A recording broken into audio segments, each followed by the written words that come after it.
ये लक्ष्मण है, इनका बेटा सतीश और पोता राहुल इनके साथ ही रहते हैं। लक्ष्मण ने अपने परिवार में अच्छे संस्कार दिए। इस परिवार में रामायण का पाठ और चर्चा हर दिन की जाती है। आज सतीश और राहुल दशरथ और श्रवण कुमार की कहानी की चर्चा कर रहे हैं।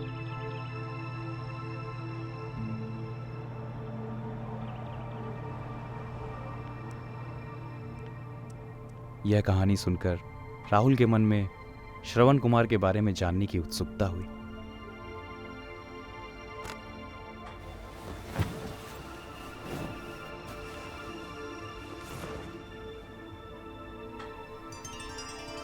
यह कहानी श्रवण कुमार नामक एक बालक की है, जिसके माता पिता अंधे थे। जैसे जैसे श्रवण बड़ा होता गया, उसने घर की जिम्मेदारी अपने कंधों पर ले ली। एक दिन श्रवण के माता पिता ने उसको बताया कि वो तीर्थ यात्रा करना चाहते हैं। तब श्रवण कुमार ने एक विशाल तराजू बनाया और उसमें अपने माँ बाप को बिठाकर अपने कंधों पर लेकर तीर्थ यात्रा पर निकल पड़ा। एक दिन आराम करने के लिए अयोध्या के पास अपने माता पिता के साथ रुका। तभी उसकी माँ ने पानी पीने की इच्छा जताई। श्रवण को पास में ही एक नदी दिखाई दी। नदी के पास पहुंचकर कमंडल में पानी भरने लगा। उसी जंगल में अयोध्या के राजा दशरथ भी शिकार के लिए पहुंचे थे। पानी में हलचल की आवाज़ सुनकर उन्हें लगा कि कोई जानवर पानी पीने आया है। उन्होंने बिना देखे केवल ध्वनि सुनकर ही अपना तीर चला दिया। दुर्भाग्य से वह सीधे श्रवण कुमार को लग गया। तीर लगते ही वह चीख पड़ा। इसके बाद राजा दशरथ जब अपने शिकार को देखने पहुंचे तो श्रवण को देखते ही उससे क्षमा मांगने लगे। तब श्रवण कुमार ने कहा कि यहाँ से थोड़ी ही दूर पर मेरे माता पिता हैं, उन्हें प्यास लगी है, आप उन तक ये पानी पहुँचा दीजिए। यह कहकर उसने अपने प्राण त्याग दिए। जब राजा दशरथ उसके माता पिता के करीब पहुँचे तो उन्होंने आश्चर्य से पूछा, आप कौन हैं और हमारा पुत्र कहाँ है? राजा दशरथ ने जब उन्हें सारी व्यथा बताई तो उनकी बात सुनकर श्रवण की माँ जोर जोर से रोने लगी। श्रवण के पिता ने तभी राजा दशरथ को पुत्र वियोग का श्राप दिया और कुछ ही देर बाद श्रवण के माता पिता ने अपने प्राण त्याग दिए। इस दुखद घटना के बाद राजा दशरथ अपने कमरे में आए। उन्होंने खुद को शीशे में देखा और आत्मविश्लेषण करने लगे।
इधर आओ। तुम्हारा नाम क्या है? मेरा नाम छोटू है। तुम डरे हुए क्यों हो? मैं उस पहाड़ी वाले घर पे खेल रहा था कि तभी अचानक गड़गड़ाहट के साथ बहुत तेज आवाज़ सुनाई पड़ी और एक बड़ा सा घोड़ा आकर रुका। उसकी पैरों की धमक से धूल के साथ उड़कर घोड़े पे बैठे राजा के कपड़ों पे जा पहुंचा मैं। और तभी राजा ने अपने तरकस से तीर निकाला और बड़ी तेजी से चलाया। फिर एक दर्द भरी चीख सुनाई पड़ी मुझे और उसके बाद राजा घोड़े से धड़ाम से उतरा और मैं लुढ़कते लुढ़कते यहाँ पहुँचा। आप कहाँ से आए हो? आप कौन हो? सुनो छोटू, मुझे बहुत तेज़ प्यास लगी थी, इसलिए मैं नदी की ओर चलते हुए जा रही थी। चलते चलते थक गई और एक पेड़ के नीचे जा बैठी। तब अचानक मैंने एक आवाज़ सुनी जो दर्द से भरी हुई थी। तब मैंने महसूस किया कि वो चीख मेरी भी हो सकती थी।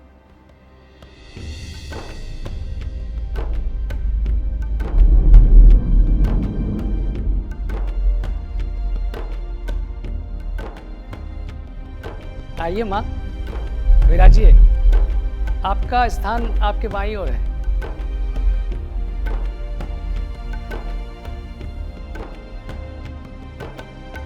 आप भी आइए पिताश्री।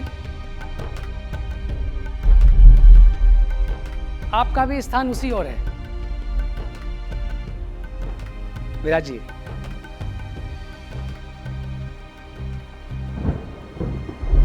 प्रणाम महाराज।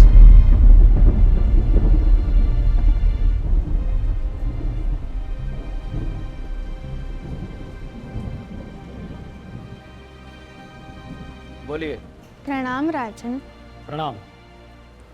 क्या ये वन आपके राज्य का एक हिस्सा है? मेरे राज्य का हिस्सा है। जंगल में सभी प्राणियों, वृक्षों की रक्षा करना क्या आपका दायित्व नहीं है? वो भी है। यदि आपने मुझे और मेरे बच्चे को मार दिया होता तो क्या मेरा परिवार मुझे खो नहीं देता? क्या मनुष्य अपने आनंद के लिए शिकार करता है?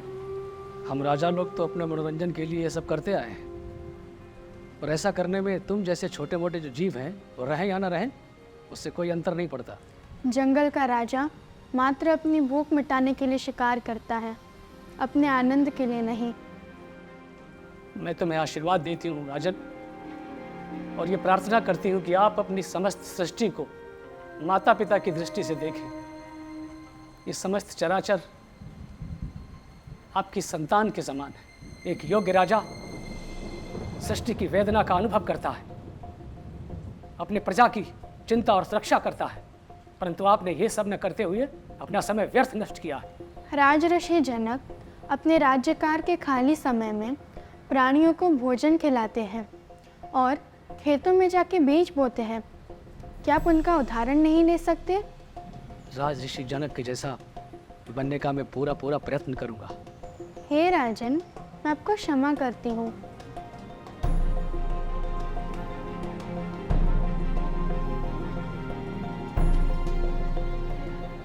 श्रवण महाराज, क्या आपने भी मुझे क्षमा कर दिया? मैंने आपको हृदय से क्षमा कर दिया है, और मैं आपका कृतज्ञ भी हूँ, क्योंकि मेरे कारण एक गर्भस्थ हिरण की जान बच गई। मैं आपका हृदय से आभार प्रकट करता हूँ कि आपने मुझ जैसे हत्यारे को क्षमा कर दिया। महाराज, आपने जो मेरी दुख भरी चीख सुनी थी वो असहायता की चीख थी, निराशा की चीख थी कि अब मेरे जाने के बाद मेरे माता पिता की देखभाल कौन करेगा। परंतु क्या आपके माता पिता मुझे क्षमा करेंगे? नहीं, अपराध की यह भावना आपको जीवन भर रहनी चाहिए राजन। हमारे पुत्र की हत्या करके हमारी आंखों की ज्योति छीन ली। मैं आपसे एक बात पूछना चाहता हूं कि मुझे श्राप देके आपको क्या मिला? मैं भी आपके पुत्र जैसा ही हूं। क्या मुझे दुखी देखकर आप सुखी रहोगे? आप ठीक कहते हो राजन, परंतु मैं दिया हुआ श्राप वापस नहीं ले सकता। लेकिन मेरे श्राप से यह तो विदित हो गया कि भविष्य में आपको पुत्र प्राप्ति होगी राजन। ये हम दोनों का भाग्य है कि आज हम दोनों अपने पुत्र के परालौकिक प्रस्थान के समय उसके साथ जा रहे हैं। आप उदारता पूर्वक हमारे पुत्र के मृत शरीर को हम दोनों के पास लेकर आए और अपना अपराध स्वीकार किया। आपको क्षमा करती हूं मां, आपने मुझे क्षमा कर दिया। आपने मुझे अपने पुत्र जैसा समझा है। मैं आपका हृदय से आभार व्यक्त करता हूं मां। मैंने आप सबसे बहुत कुछ सीखा है। आप सब धन्य हो। मैं आप सभी का एक बार पुनः आभार प्रकट करता हूं।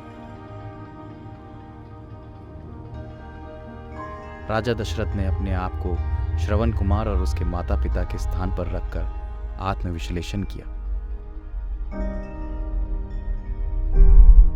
सोने से पहले के आखिरी विचार ही स्वप्न रूप में आते हैं। राहुल ने राजा दशरथ के आत्मचिंतन का अनुभव किया। स्वयं का अध्ययन करना ही स्वाध्याय है। मनुष्य जब स्वाध्याय करता है तो वह अपने अंतर्मन से जुड़ जाता है। पतंजलि योग सूत्र के 5 नियमों में से स्वाध्याय एक नियम है,